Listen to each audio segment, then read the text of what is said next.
అందరూ వాళ్ళ అనుభవాలు చెప్పారు. ఈ సినిమా మొదట కొబ్బరికాయ కుట్టిన దగ్గర నుంచి కూడా జరిగిన వింతల గురించి. నేను ఎప్పుడు నమ్మేది ఒక దైవాన్ని నమ్ముతాను, అది కూడా మనకి తోడవ్వాలి ఇప్పుడని.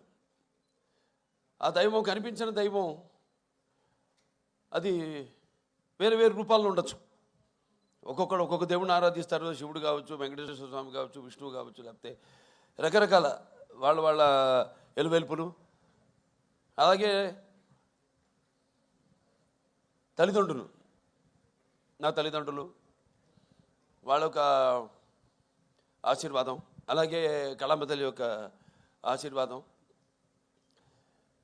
ఇవన్నీ కలగలిపితే ఒక డాకు మహారాజు. ముఖ్యంగా ఎన్నో సినిమాలు చేశాను. సరే, దాంట్లో వరుసగా ఇది 4వ సినిమా విజయం సాధించింది.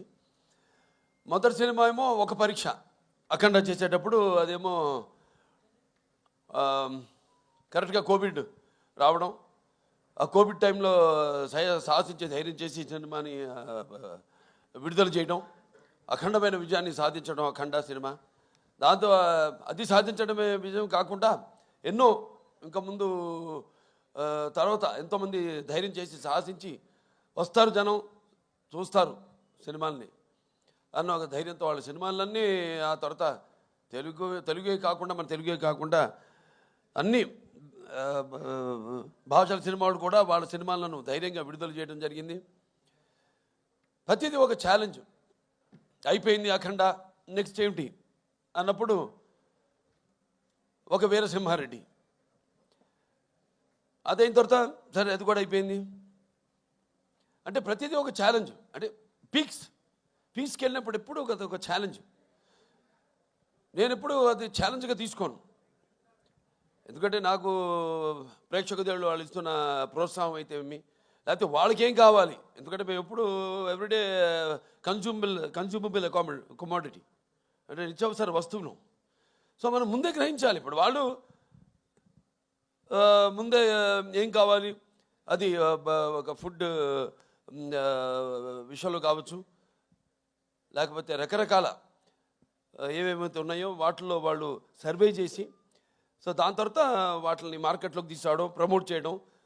దాని తర్వాత అలాగే ఈ సినిమా కూడా, ఎందుకంటే ఈ సినిమా అనేది మనిషి ఒక ఈ దినచర్యల్లో అంటే సతమవుతూ అన్న పానీయాలు అనే అవసరాలతో పాటు ఈ సినిమాను కూడా ఎంచుకున్నాడు. కాబట్టి ఆ సినిమా ఎలా ఉండాలి, ప్రేక్షకులు ఎటువంటి సినిమాని మనం అందించాలి అన్నది ఆలోచించుకోవలసిన విషయం. ఇండస్ట్రీలో నిర్మాతలు అయితేనేమి, దర్శకులు అయితేనేమి, లేకపోతే మా నటీనటులు అయితేనేమి. అటువంటిది దాని తర్వాత ఒక నేలకొండ భగవంత్ కేసరి అదయింది.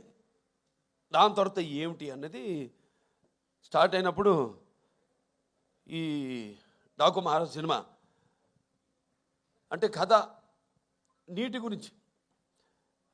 అది చాలా చిన్న సమస్య కావచ్చు ఇప్పుడు మనం అనుకోవడానికి, కానీ సినిమా ద్వారా దాన్ని ప్రజలు అది ముందు భవిష్యత్తులో ఎలా ఈ నీటి కోసమే ప్రజలు కొట్టుకు చేస్తారు అన్నది వాళ్ళ అవగాహన రేకెత్తించిన సినిమా మన డాకు మహారాజ్. టైటిల్ దగ్గర నుంచి కూడా ఒక ఛాలెంజ్, ఏం టైటిల్ పెట్టాలి ఈ సినిమాకి.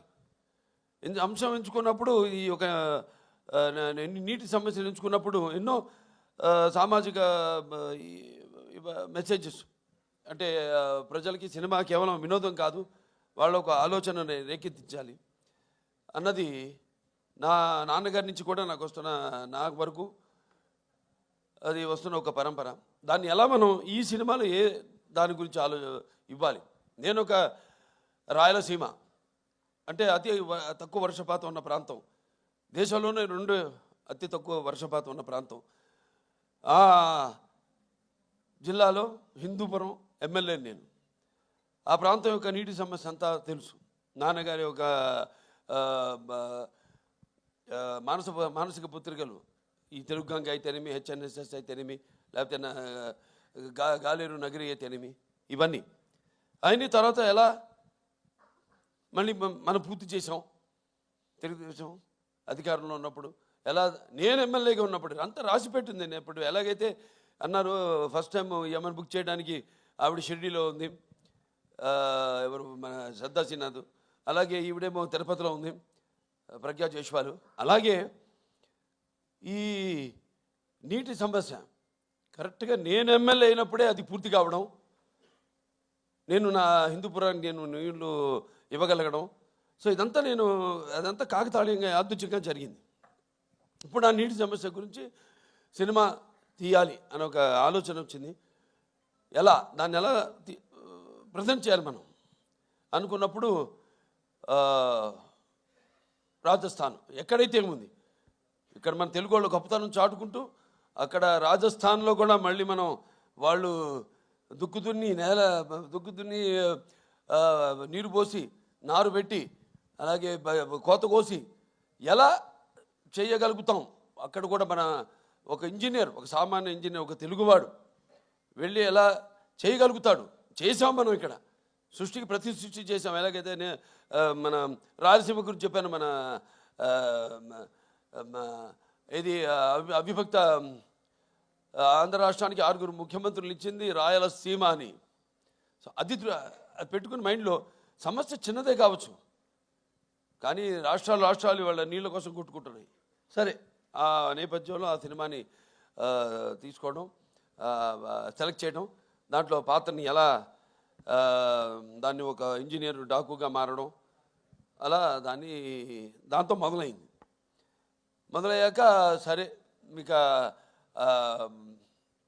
సినిమా గురించి ఈరోజు ఆ సినిమాని